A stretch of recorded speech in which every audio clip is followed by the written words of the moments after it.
Tonight, I would love to introduce you to the four women who have cared for me and fed me and made me laugh over these last 2 days. It all started at the Fifth Street Cafe in Fort Smith, Arkansas, where I met Cynthia Moore. Cynthia is a native from Arkansas, but she's also a Native American. She is an anti-vaxxer, and my absolute favorite line of hers was that when she announced that she had quit smoking, "I vape now." I almost fell out of my chair. Cynthia was soon joined by Christy. Christy was pro-mask, pro-vaccine, and her biggest struggle through COVID was trying to protect her son, because at school he had several teachers who would actually tell him to take his mask off.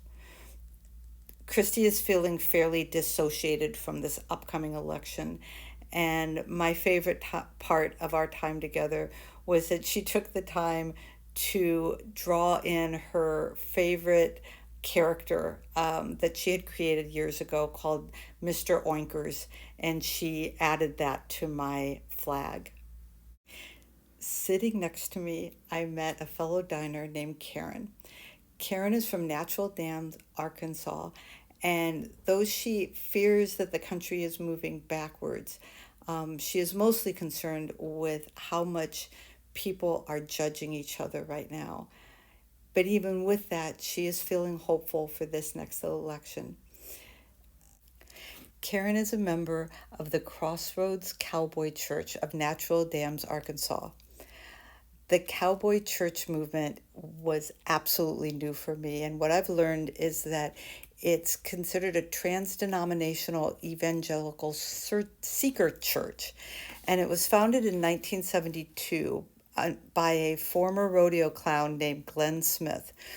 He would preach the word to fellow rodeo performers, and it now has over 5,000 loosely affiliated churches throughout the United States and other churches in Asia, Australia, and Europe.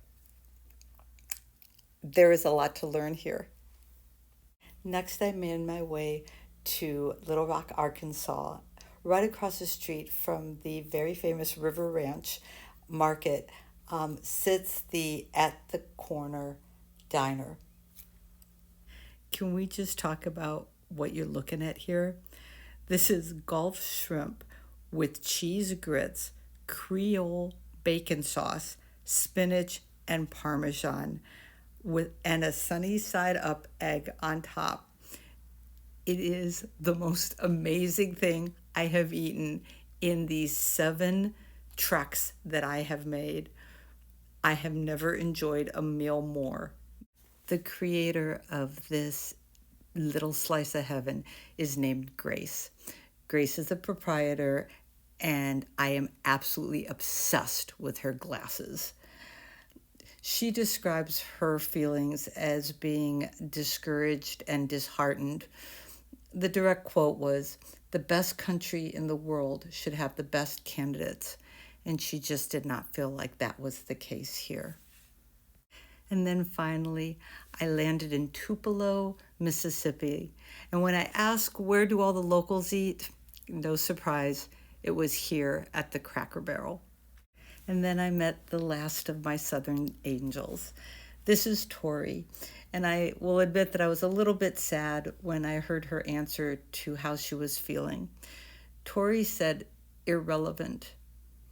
But when I probed a little farther, I realized that it was because Tori is not turning 18 until next year, so she won't be able to vote. But when I asked her what she hopes for herself and for the community, well, Tori was really clear. She wants to be a nurse, and her only worry is that the quality of the education that she's getting may make it kind of difficult. She has great aspirations, and I don't doubt for a second that she's going to achieve them.